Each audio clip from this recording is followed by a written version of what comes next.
नमस्कार, एक बार फिर से आप सभी का स्वागत है। उत्तर प्रदेश पुलिस भर्ती 2022 असिस्टेंट ऑपरेटर या फिर हेड ऑपरेटर के लिए जीके प्लस साइंस की लाइव क्लास आपकी स्टार्ट हो चुकी है और इस क्लास में हमारे प्रीवियस ईयर क्वेश्चन पर आधारित हमारी क्लास नंबर 42 है। इसके पहले हमने क्लास नंबर 41 तक अच्छे से कवर कर लिया है। अगर आपने नहीं देखा तो आप चैनल की प्लेलिस्ट में जाकर के क्रमानुसार अध्ययन कर सकते हैं। मेरे प्यारे मित्र, हम आपको वर्दी दिलाकर रहेंगे, लेकिन मेहनत आपको करना पड़ेगा। देखो, अभी आपके फॉर्म ही अप्लाई हो रहे हैं और ये आपका 15 मार्च तक चलने वाला है। उसके बाद एग्जाम डेट आएगी, मतलब अभी आपके पास समय है। और अगर आप अभी से जी जान लगा रहे हैं तो निश्चित रूप से आप सबको वर्दी मिल जाएगी, क्योंकि गाइस अभी आपके पास समय बहुत है और आपको तैयारी करने का भी समय मिल रहा है। तो आप सब निश्चिंत रहिए, बस जी जान लगाना है आपको, ताकि आप सबको वर्दी मिल जाए। ठीक है, जीवन में कभी निराश मत होना मेरे प्यारे मित्र। क्या पता कल वो दिन हो जिसका तुम्हें बेसब्री से इंतजार था। बस आने वाले दिनों में आप सबको वर्दी मिल जाए, यही हम सबको बेसब्री से इंतजार है। और मुझे ये पूरा विश्वास है कि आप सबको वर्दी जरूर मिल जाएगी। और मेरे प्यारे मित्र, मैं आप सभी से एक रिक्वेस्ट करना चाहूँगा कि आप हमारे इस विश्वास को बनाए रखिएगा। आप सबको इस बार वर्दी पहनना है, क्योंकि मैं आपके इस सपने को पूरा करने के लिए पूरी जी जान लगा रहा हूँ, पूरी ताकत झोंक रहा हूँ आपके सपने को पूरा करने के लिए। और मुझे ये पूरा विश्वास है कि आप हमारे इस विश्वास को बनाए रखेंगे, कोई भी ठेस नहीं पहुंचना चाहिए। तो अब आइए इसी आशा, इसी उम्मीद, इसी जोश के साथ बढ़ते हैं पहले क्वेश्चन की तरफ। फर्स्ट क्वेश्चन आपके सामने कि सबसे पहले पहिए किससे बने थे। क्वेश्चन आपका इंपॉर्टेंट है, बताएंगे इसका सही आंसर क्या होगा। रबर के, कांच के, या फिर लोहा के, या फिर लकड़ी के। देखो, जब से पहिए का आविष्कार हो गया था उसके बाद से गाइस इसमें सुधार हुआ था। पहिए के आविष्कार के कारण ही चाक यानी कि कुम्हार के द्वारा चाक और बर्तनों का निर्माण किया जाने लगा। तो सबसे पहले पहिए जो थे किसके बने थे? लकड़ी के बने थे। मेरे प्यारे मित्र, याद रखना किसके बने थे? लकड़ी के बने थे। और पहिए का जो विकास हुआ ये किस काल में हुआ था, ये भी आपसे पूछा जा सकता है। मेरे प्यारे मित्र, याद रखना नवपाषाण काल में। ठीक है, पहिए का विकास किस काल में हुआ था? नवपाषाण काल में। सबसे पहले कब बना हुआ था, मतलब किसका बना हुआ था? तो लकड़ी का बना हुआ था। राइट आंसर हो जाएगा आपका ऑप्शन नंबर सी। जो भी प्यारे भाई बहन ऑप्शन सी बता रहे हैं, बिल्कुल सही आंसर हो जाएगा। अगला आपके सामने कि भारत का राष्ट्रीय आदर्श वाक्य क्या है। बताएंगे इसका सही आंसर क्या होगा। भारत का राष्ट्रीय आदर्श वाक्य क्या है? क्वेश्चन आपका इंपॉर्टेंट है। देखो, मैं आपको बता दूं कि जो मैं आपको यहाँ पर बता रहा हूँ, जितने भी मैं आपके लिए क्वेश्चंस करवा रहा हूँ, ये सारे आपके घटना चक्र पब्लिकेशन बुक से संबंधित रहते हैं। ठीक है, तो देखो, भारत का राष्ट्रीय आदर्श वाक्य क्या है। जो भी प्यारे भाई बहन बता रहे हैं कि सत्यमेव जयते, ऑप्शन नंबर ए बिल्कुल करेक्ट आंसर हो जाएगा। सत्यमेव जयते जो है ये भारत का राष्ट्रीय आदर्श वाक्य है। ऑप्शन नंबर ए जो भी हमारे प्यारे भाई बहन बता रहे हैं, बिल्कुल सही आंसर हो जाएगा। अगला आपके सामने है कि चाणक्य का एक अन्य नाम था क्या। अब आपको यहाँ पर बताना है कि चाणक्य का एक अन्य नाम था, वह नाम क्या था? देववर्मन, विष्णुगुप्त, रामगुप्त, या फिर बृजेश्वर। क्वेश्चन आपका मेरे प्यारे मित्र इंपॉर्टेंट बहुत है, बताएंगे इसका सही आंसर क्या होगा। चाणक्य का एक अन्य नाम था, वह क्या था? जो भी प्यारे भाई बहन बता रहे हैं कि विष्णुगुप्त, बिल्कुल सही आंसर हो जाएगा। यहाँ पर आपका ऑप्शन नंबर बी बिल्कुल सही आंसर हो जाएगा। चाणक्य का एक अन्य नाम क्या था? विष्णुगुप्त। कौटिल्य भी इन्हीं को ही कहा जाता है। अगला आपके सामने मेरे प्यारे भाई कि किस राजा की कहानी मुद्राक्षस नाटक का विषय है। क्वेश्चन आपका इंपॉर्टेंट है, किस राजा की कहानी मुद्रा राक्षस नाटक का विषय है। बताएंगे इसका सही आंसर क्या हो जाएगा। तो जो भी हमारे प्यारे भाई बहन यहाँ पर बता रहे हैं कि चंद्रगुप्त मौर्य, बिल्कुल सही आंसर हो जाएगा। मेरे प्यारे भाई, चंद्रगुप्त मौर्य यहाँ पर आपका बिल्कुल सही आंसर हो जाएगा। ठीक है, चंद्रगुप्त मौर्य यहाँ पर आपका बिल्कुल करेक्ट आंसर हो जाएगा। अगला आपके सामने कि ब्रिटिश से लड़ते हुए रानी लक्ष्मीबाई का देहांत कहाँ पर हुआ था। क्वेश्चन आपका इंपॉर्टेंट है, बताएंगे इसका परफेक्ट आंसर क्या होगा। ब्रिटिश से लड़ते हुए रानी लक्ष्मीबाई का देहांत कहाँ पर हुआ था। खूब लड़ी मर्दानी वह तो झांसी वाली रानी, रानी लक्ष्मीबाई का देहांत कहाँ हुआ था? वो था गाइस ग्वालियर में, जहाँ पर इनकी समाधि बनी हुई है। रानी लक्ष्मीबाई की समाधि कहाँ पर बनी हुई है? यह है ग्वालियर में। और ये अंग्रेजों से लोहा लेते लेते ग्वालियर में ही शहीद हो गई थी। जबकि इनका जन्म कहाँ हुआ था, अगर आपसे पूछा जाता है तो याद रखना इनका जन्म वाराणसी में हुआ था, लेकिन इनकी समाधि और इनकी देहांत जो है ये ग्वालियर में हुए थे। अगला आपके सामने मेरे प्यारे भाई कि 1905 में बंगाल के विभाजन का आदेश किसके द्वारा दिया गया था। आप सबको पता है कि जो बंगाल का विभाजन है गाइस, ये 1905 में हुआ था। और आप सबको ये पता होना चाहिए कि इसका विभाजन का आदेश किनके द्वारा दिया गया था। तो जो भी हमारे प्यारे भाई बहन बता रहे हैं, option number A Lord Curzon के द्वारा बिल्कुल सही आंसर हो जाएगा।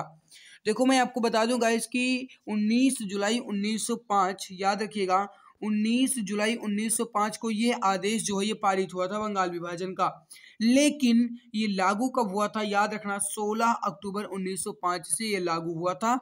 19 जुलाई 1905 को तो गाइस ये आदेश जारी कर दिया गया था, लेकिन ये लागू कब हुआ, तो ये 16 अक्टूबर 1905 से। ठीक है, अगला आपके सामने की क्षेत्रफल के अनुसार विश्व में भारत का स्थान कौन सा है।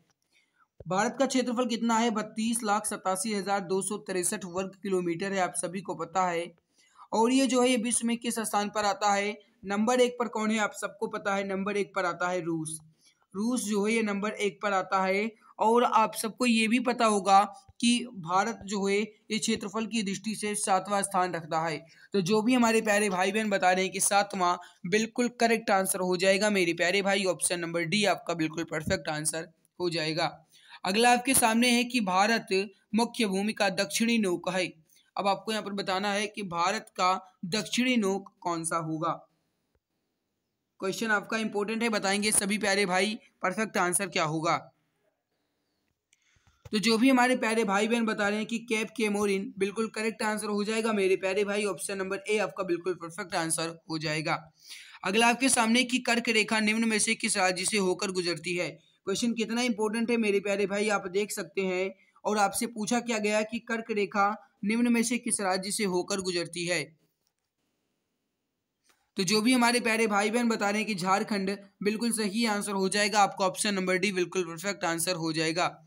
अगला है कि भारत की मानक समय रेखा किस शहर से होकर गुजरती है। मेरे प्यारे भाई, मैं आप सभी मित्रों से दिल की गहराइयों से एक बार रिक्वेस्ट करना चाहूंगा कि जिसने भी अभी तक इस क्लास को लाइक नहीं किया है, अगर उनको लगता है कि मैं उनके लिए मेहनत करता हूं, और देखो अगर आपको लाइक करने में पैसे लगते या फिर अगर आप लाइक करते तो आपके अकाउंट से आपके पैसे कट जाते, तो मैं आपसे नहीं कहता, क्योंकि मैंने ठाना है कि जो भी हमारे प्यारे भाई बहन हमारे साथ जुड़े हैं उन सबको जितनी भी मैं मदद कर सकता हूं पूरी फ्री में करूंगा, आपसे कोई भी शुल्क नहीं लिया जाएगा। और ये मैंने ठाना है, आप सबको वर्दी पहनाना है। तो आप सबका भी फर्ज बनता है कि मैं आपके लिए मेहनत करता हूं, तो आप हमारे लिए कुछ ना कुछ तो कर ही सकते हैं, मतलब लाइक तो कर ही दीजिए। तो जो भी प्यारे भाई बहन अभी तक इस क्लास को लाइक नहीं किए हैं, अगर उनको लगता है कि मैं उनके लिए पूरी जी जान लगाकर उनके सपने को पूरा करने के लिए पूरी ताकत लगा रहा हूं, तो आप सब एक बार प्यारे भाई बहन क्लास को दिल की गहराइयों से लाइक जरूर कर दीजिए। मेरा आप सभी लोगों से रिक्वेस्ट है, आप सब क्लास को लाइक नहीं करते हो तो मुझे बहुत दुख होता है, क्योंकि गाइस मैं पूरी जी जान लगा रहा हूँ आपके सपने को पूरा करने के लिए। तो एक बार सभी प्यारे भाई बहन पहले क्लास को दिल की गहराइयों से लाइक जरूर कर देंगे, बार बार कहने की जरूरत ना पड़ी। भारत की मानक समय रेखा किस शहर से होकर गुजरती है। इलाहाबाद के नैनी से। जो भी प्यारे भाई बहन ऑप्शन नंबर डी बता रहे हैं इलाहाबाद के नैनी से, बिल्कुल करेक्ट आंसर हो जाएगा मेरे प्यारे भाई, ऑप्शन नंबर डी आपका यहाँ पर बिल्कुल परफेक्ट आंसर हो जाएगा। अगला आपके सामने है कि भारत का सबसे बड़ा ग्लेशियर कौन है। क्वेश्चन आपका इंपॉर्टेंट है मेरे प्यारे भाई, बताएंगे भारत का सबसे बड़ा ग्लेशियर कौन सा ग्लेशियर है। आरआरबी चंडीगढ़ परीक्षा 2006 में क्वेश्चन पूछा गया है, इंपॉर्टेंट बहुत है, बताएंगे इसका परफेक्ट आंसर क्या होगा। तो जो भी हमारे प्यारे भाई बहन बता रहे हैं यहाँ पर सियाचिन ग्लेशियर, बिल्कुल परफेक्ट आंसर हो जाएगा मेरे प्यारे भाई, सियाचिन ग्लेशियर यहाँ पर आपका बिल्कुल सही आंसर हो जाएगा, आपका ऑप्शन नंबर डी जो है बिल्कुल करेक्ट आंसर हो जाएगा। अगला क्वेश्चन आपके सामने मेरे प्यारे भाई, निम्नलिखित में से कौन से देश की सबसे लंबी अंतर्राष्ट्रीय सीमा रेखा भारत से जुड़ी है। इसमें कौन सा ऐसा देश है जिसकी सबसे लंबी अंतर्राष्ट्रीय सीमा रेखा जो है वह भारत से जुड़ी हुई है। बताएंगे इसका परफेक्ट आंसर क्या होगा, बांग्लादेश, चीन, भूटान या फिर पाकिस्तान। तो मेरे प्यारे भाई, अगर आपसे कहा जाता है कि सबसे लंबी अंतर्राष्ट्रीय सीमा, तो याद रखना बांग्लादेश के साथ जुड़ी है। बांग्लादेश के साथ सबसे लंबी अंतर्राष्ट्रीय सीमा रेखा भारत से जुड़ी हुई है। अगर आपसे कहा जाता है कि सबसे छोटी, तो याद रखना सबसे छोटी जो है वह किसके साथ जुड़ी है, भूटान के साथ। सबसे लंबी बांग्लादेश के साथ और सबसे छोटी भूटान के साथ जुड़ी हुई है। करेक्ट आंसर यहाँ पर क्या हो जाएगा, आपका ऑप्शन नंबर ए। तो जो भी प्यारे भाई बहन ऑप्शन ए बता रहे हैं बिल्कुल परफेक्ट आंसर हो जाएगा। अगला आपके सामने की डूरंड लाइन निम्नलिखित में से दो देशों के बीच की सीमा रेखा है, वह देश कौन से हैं। क्वेश्चन आपका इंपॉर्टेंट है, बताएंगे इसका सही आंसर क्या हो जाएगा। मेरे प्यारे भाई, आप सबको ये पता होना चाहिए कि डूरंड लाइन का निर्धारण जो है ये किनके द्वारा किया गया था, सर डूरंड के द्वारा किया गया था, और इसी के कारण इस लाइन का नाम जो है ये क्या रख दिया गया, डूरंड रख दिया गया। और मैं आपको बता दूं कि जो डूरंड है ये किन किन के बीच है, पाकिस्तान और अफगानिस्तान। पाकिस्तान और अफगानिस्तान के बीच ड्यूरेंट लाइन है। सही आंसर क्या होगा आपका ऑप्शन नंबर बी। तो जो भी हमारे प्यारे भाई बहन ऑप्शन बी बता रहे हैं बिल्कुल परफेक्ट आंसर हो जाएगा, बिल्कुल करेक्ट आंसर हो जाएगा।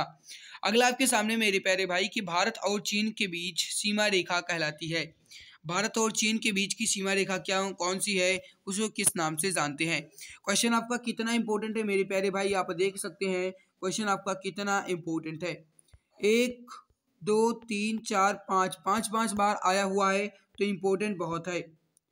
तो जो भी हमारे प्यारे भाई बहन बता रहे हैं कि भारत और चीन के बीच की सीमा रेखा का निर्धारण जो है वह कौन सी रेखा करती है, मैक-मोहन रेखा करती है। जो भी हमारे प्यारे भाई बहन ऑप्शन नंबर ए बता रहे हैं मैक-मोहन रेखा, बिल्कुल करेक्ट आंसर हो जाएगा मेरे प्यारे भाई। मैक-मोहन रेखा यहाँ पर आपका बिल्कुल करेक्ट आंसर हो जाएगा। अगला आपके सामने है कि भारत और पाकिस्तान के बीच की सीमा का निर्धारण किसने किया। आप सबको पता है कि भारत और पाकिस्तान के बीच की सीमा रेखा जो है वह कौन सी है, रेड क्लिफ है। अब इसका जो निर्धारण है ये किनके द्वारा किया गया, आपसे ये पूछा गया है, बताएंगे इसका सही आंसर क्या हो जाएगा।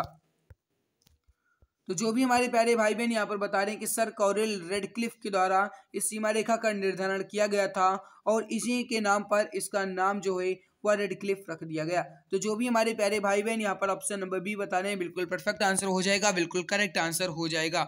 अगला आपके सामने है कि पर्वत केटू के नाम से जाना जाता है। अब आपको यहाँ पर बताना है कि पर्वत केटू के नाम से किस पर्वत को जाना जाता है।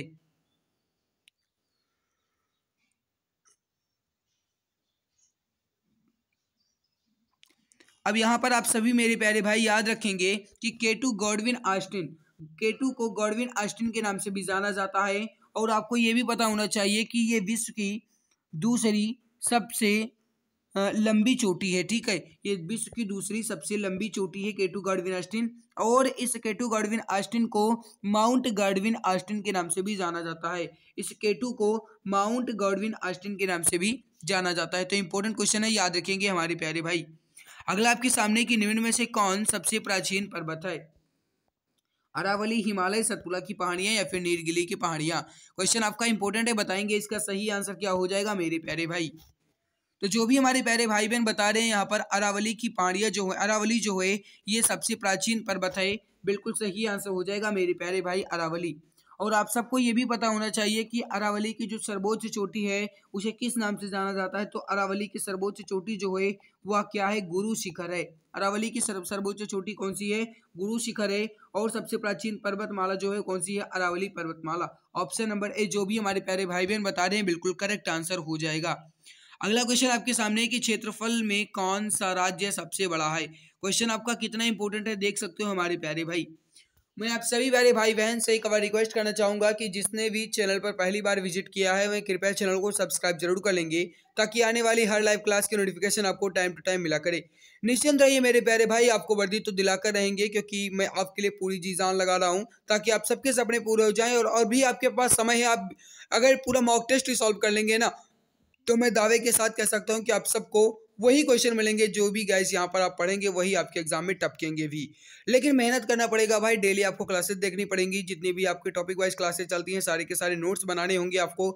जितनी भी मैं आपको पीडीएफ देता हूँ सारा आप रिवाइज करते रहिए। इसीलिए आप सभी के डिमांड्स पर ही मैं जो पीडीएफ देता हूँ उसमें आंसर टिक करके देता हूँ, ताकि आपको कोई भी परेशानी ना हो। क्योंकि मुझे एक ही गाइस आप सभी लोगों से चाहिए, वो चाहिए आप सबका सिलेक्शन। जो भी मेरा टारगेट है वो यही है कि आप सबको सिलेक्शन मिल जाए, और मुझे पूरा विश्वास है कि आप सब इस बार वर्दी जरूर ले लेंगे। क्षेत्रफल में कौन सा सबसे बड़ा राज्य है, जो भी हमारे प्यारे भाई बहन यहाँ पर बता रहे हैं राजस्थान, बिल्कुल करेक्ट आंसर हो जाएगा मेरे प्यारे भाई। क्षेत्रफल की दृष्टि से राज्य का जो भारत का सबसे बड़ा राज्य है वह कौन सा है, राजस्थान। अगर मेरे प्यारे भाई यहाँ पर क्षेत्रफल ना देकर के अगर आपको जनसंख्या दे दिया जाता तब आप उत्तर प्रदेश कह सकते थे, लेकिन क्षेत्रफल के अनुसार राजस्थान यहाँ पर आपका बिल्कुल करेक्ट आंसर होगा। आपका ऑप्शन से बिल्कुल परफेक्ट आंसर हो जाएगा। अगला आपके सामने की क्षेत्रफल की दृष्टि से भारत का सबसे छोटा राज्य कौन सा है। अब आपको यहाँ पर बताना है कि क्षेत्रफल की दृष्टि से भारत का सबसे छोटा राज्य कौन सा हो जाएगा। मेरे प्यारे भाई क्वेश्चन आपका बहुत ज्यादा इंपॉर्टेंट है, बताएंगे इसका सही आंसर क्या होगा।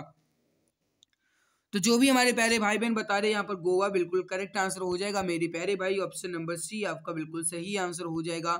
जो भी हमारे प्यारे भाई बहन यहाँ पर गोवा बता रहे हैं बिल्कुल करेक्ट आंसर हो जाएगा।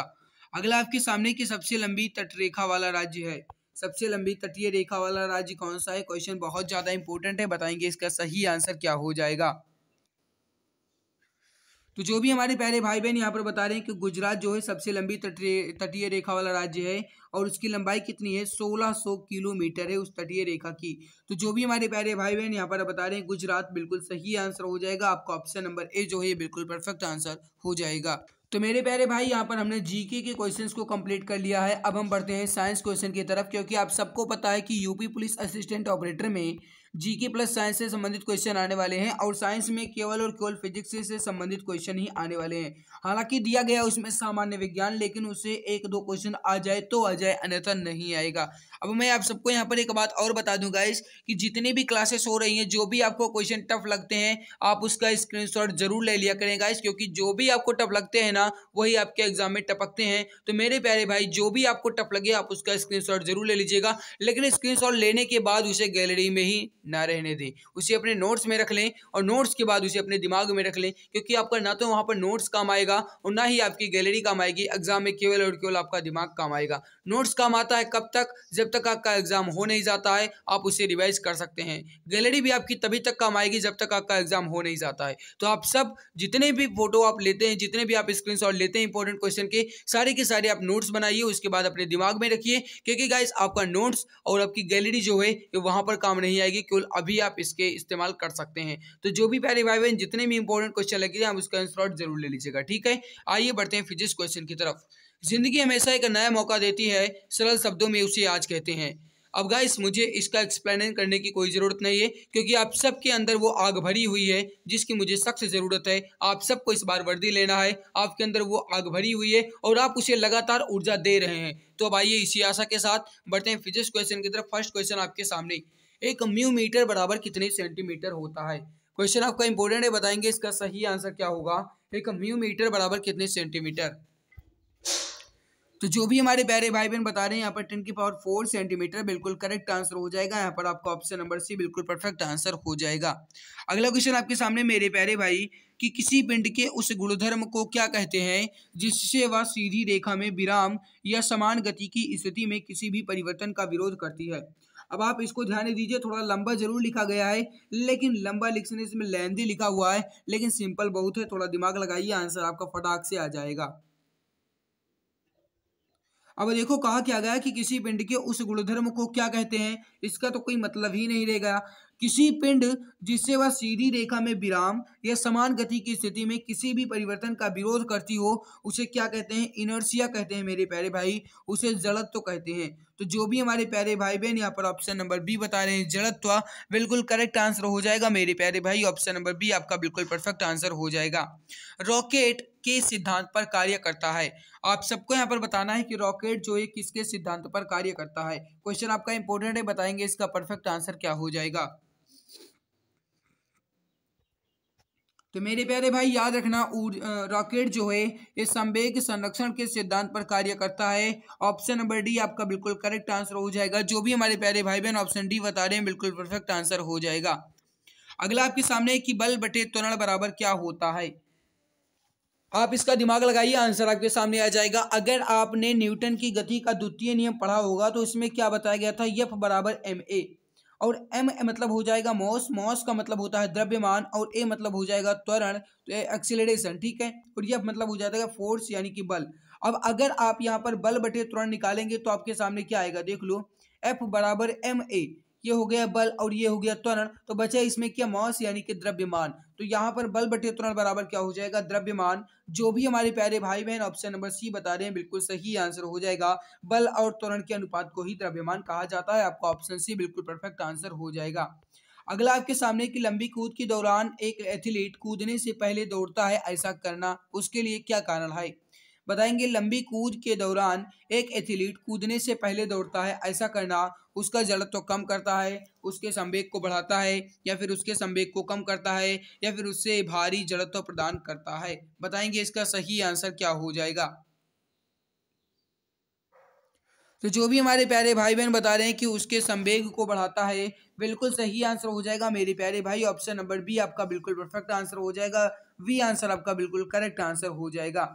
गति के समीकरणों के संबंध में निम्न में से कौन सा गलत है?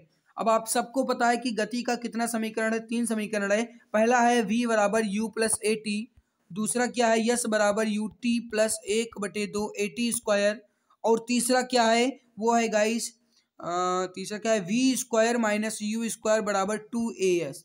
अब यहाँ पर मैंने तीनों लिख दिया है। अब आप यहाँ पर मिलान कीजिए इन तीनों में कौन सा गलत लिखा गया है, थोड़ा सा केवल अलग है बस। अभी मैंने आप सबको यहाँ पर बताया क्या, v square minus u square, v square minus u square बराबर 2AS। तो यहाँ पर मैंने क्या बताया, माइनस यू स्क्वायर, यानी कि यू स्क्वायर जो है वो माइनस होना चाहिए, ना कि वी स्क्वायर। सही आंसर क्या हो जाएगा यहाँ पर आपका ऑप्शन नंबर ए, 2AS बराबर u square minus v square ना होकर के v square minus u square होना चाहिए। तो यही आपका गलत लिखा गया है, यही आपका सही होगा।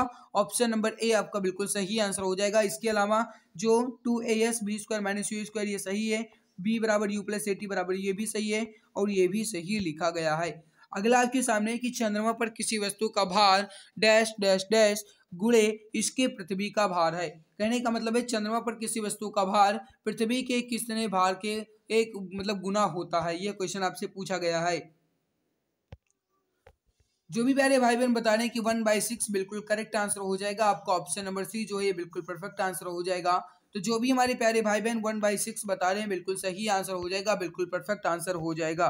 अगला आपके सामने मेरे प्यारे भाई कि अश्व यानी कि घोड़ा यदि एकाएक चलना प्रारंभ कर दे तो अश्वारोही के गिरने की आशंका का कारण क्या है, बताएंगे। इसका सही आंसर क्या हो जाएगा। क्वेश्चन आपका इंपॉर्टेंट है मेरे प्यारे भाई, फटाफट आंसर देंगे। सही आंसर क्या हो जाएगा, तो अगर एकाएक चलना प्रारंभ कर दे तो अश्वारोही के गिरने का आशंका का कारण क्या है, विश्राम जड़त्व। जो भी ऑप्शन नंबर सी बता रहे हैं बिल्कुल सही आंसर हो जाएगा। और मेरे प्यारे भाई अगर वह गतिशील है और अगर एकाएक रुक जाए तो वहां पर कौन सा जड़त्व होगा, तो वहां पर गति जड़त्व होता, ठीक है। लेकिन यहाँ पर एकाएक चलना प्रारंभ करता है, यानी कि पहले वो बिल्कुल विरामावस्था में था, तो यहाँ पर विश्राम जड़त्व आपका बिल्कुल सही आंसर हो जाएगा। सी आंसर आपका बिल्कुल परफेक्ट आंसर हो जाएगा। अगला क्वेश्चन आपसे पूछा गया है कि किसी वस्तु का संवेग जो है ये केवल द्रव्यमान पर निर्भर करता है या फिर द्रव्यमान पर निर्भर नहीं करता है, या फिर द्रव्यमान और वेग दोनों पर, या फिर केवल वेग पर निर्भर करता है। तो आप सबको यहाँ पर पता होगा गाइस कि किसी वस्तु का जो संवेग है ये P बराबर mv होता है ना, P बराबर mv। m मतलब हो जाएगा यहाँ पर आपका क्या, मॉस, और v मतलब हो जाएगा वेलोसिटी, यानी कि द्रव्यमान और वेग दोनों पर निर्भर करेगा किसी भी वस्तु का संवेग। तो जो भी ऑप्शन नंबर सी बता रहे हैं बिल्कुल सही आंसर हो जाएगा मेरे प्यारे भाई। ऑप्शन नंबर सी आपका बिल्कुल परफेक्ट आंसर हो जाएगा। मैं आप सभी प्यारे भाइयों से एक बार रिक्वेस्ट फिर से करना चाहूंगा कि क्या आप सभी बिना कहने के अलावा लाइक नहीं कर सकते हैं। अगर आपको लगता है कि मैं आपके लिए मेहनत करता हूं तो एक बार फटाफट सभी प्यारे भाई बहन पहले क्लास को लाइक कर दो, क्योंकि गाइस अगर आप क्लास को लाइक नहीं करते हो तो मुझे बहुत दुख होता है और आपके एक लाइक से मुझे बहुत बड़ा मोटिवेशन मिलता है। तो एक बार सभी प्यारे भाई बहन क्लास को दिल की गहराइयों से लाइक कर देंगे। और मैं आपके लिए अगर इतनी मेहनत करता हूँ तो आप सब प्यारे भाई बहन का भी फर्ज बनता है कि कम से कम इस क्लास को लाइक तो कर ही दिया करें। अगला आपके सामने कि पृथ्वी तल से पलायन वेग कितना होता है, पृथ्वी तल से पलायन वेग कितना होता है, क्वेश्चन आपका इंपॉर्टेंट है, बताएंगे इसका परफेक्ट आंसर क्या हो जाएगा। तो जो भी हमारे प्यारे भाई बहन यहाँ पर बता रहे हैं कि 11.2 किलोमीटर प्रति सेकंड बिल्कुल सही आंसर हो जाएगा। 11.2 किलोमीटर प्रति सेकंड आपका ऑप्शन नंबर बी बिल्कुल सही आंसर हो जाएगा। यहाँ पर प्रति सेकंड में मैंने बताया आपको, अगर प्रति हटा दिया जाए तो ऊपर चला जाएगा तो सेकंड इनवर्स हो जाएगा, ठीक है। तो 11.2 किलोमीटर प्रति सेकंड या फिर 11.2 kilometre second inverse, option number B आपका बिल्कुल सही होगा। अगला है कि वायुमंडल की ओजोन परत हमें किससे बचाती है, क्वेश्चन आपका इंपॉर्टेंट है, बताएंगे इसका सही आंसर क्या होगा।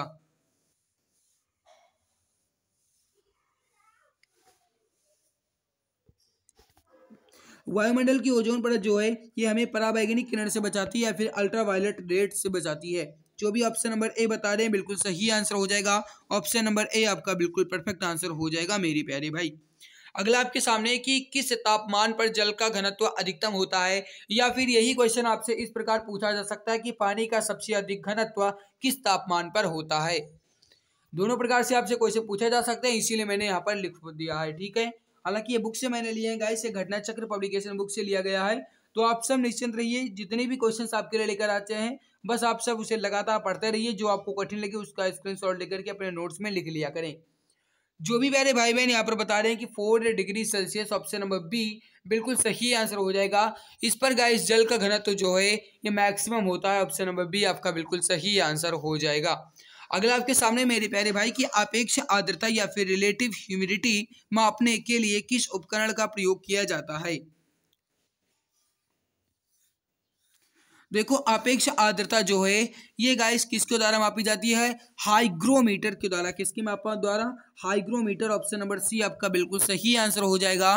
और मेरे प्यारे भाई अगर आपसे पूछा जाता है कि आपेक्षिक घनत्व जो है किसके द्वारा मापा जाता है, तब आप हाइड्रोमीटर कह सकते थे, लेकिन हाइग्रोमीटर के द्वारा आपेक्षिक आर्द्रता मापी जाएगी। आपेक्षिक घनत्व जो है ये हाइड्रोमीटर के द्वारा मापी जाती है।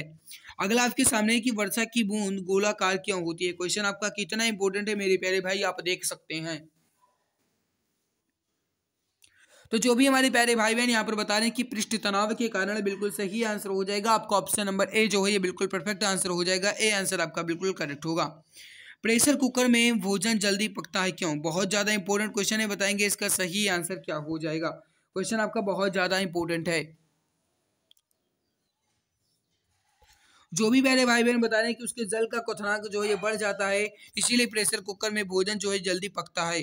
ऑप्शन नंबर बी आपका बिल्कुल सही आंसर होगा। जो भी प्यारे भाई बहन ऑप्शन बी बता रहे हैं बिल्कुल सही आंसर हो जाएगा। अगला आपके सामने की ऊष्मा विकिरणों की गति जो है ये किनके बराबर होती है। क्वेश्चन आपका इंपॉर्टेंट है, बताएंगे सही आंसर क्या हो जाएगा मेरे प्यारे भाई।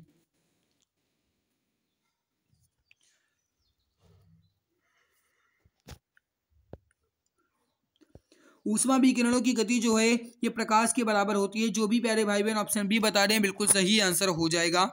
अगला आपके सामने मेरे प्यारे भाई कि किस तापमान पर सेंटीग्रेड और फ़ारेनहाइट पैमाने का मान समान होता है। क्वेश्चन आपका बहुत ज़्यादा इंपॉर्टेंट है।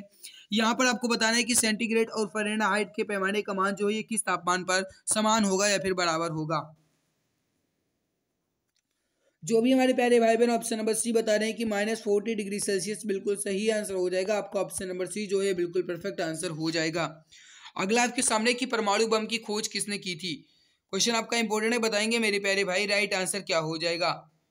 परमाणु बम को नाभिकीय बम भी कहा जाता है, आप सबको पता होना चाहिए। और परमाणु बम की खोज किसने की थी। जो भी प्यारे भाई बहन यहाँ पर बता रहे हैं कि ऑटो हान के द्वारा किया गया था। ऑप्शन नंबर ए बिल्कुल सही आंसर हो जाएगा। ऑटो हान के द्वारा परमाणु बम की खोज की गई थी। तो मेरे प्यारे भाई हमने यहाँ पर जीके और साइंस के क्वेश्चंस को कंप्लीट कर लिया है। आप सबको एक बार बता दें कि हिंदी की डेली क्लासेस शाम 7 बजे होती हैं, जीके प्लस साइंस की डेली क्लास शाम 7:30 बजे होती है, और रीजनिंग की क्लास रोज सुबह 10 बजे होती है, और मैथ की क्लास रोज दोपहर 12:30 बजे होती है। सारी क्लासेस की पीडीएफ आपको हमारे टेलीग्राम चैनल एग्जाम गुरुजी बाय जरबी सर पर मिल जाएगी। और मैं आप सब प्यारे भाई बहन से एक बार फिर से रिक्वेस्ट करना चाहूंगा कि जो भी हमारे प्यारे भाई बहन चैनल पर पहली बार आए, कृपया चैनल को सब्सक्राइब जरूर कर लेंगे। साथ में बगल में एक बेल नोटिफिकेशन आएगा, उसे भी प्रेस कर लेंगे ताकि आने वाली हर लाइव क्लास की नोटिफिकेशन आपको टाइम टू टाइम मिला करे। अगर आपको हमारी मेहनत अच्छी लगी तो एक बार प्यारे भाई बहन हमारी इस मेहनत को और भी उत्साहित करने के लिए क्लास को दिल से लाइक कर देंगे। वीडियो के नीचे कमेंट सेक्शन में कमेंट करके जरूर बताना कि आज की हमारी मेहनत आप सबको कैसी लगी, आज की बेहतरीन क्लास आप सबको कैसी लगी। तो आज की इस महत्वपूर्ण वीडियो में जिंदा ही मिलते हैं दूसरी नई वीडियो में, तब तक के लिए बहुत बहुत धन्यवाद।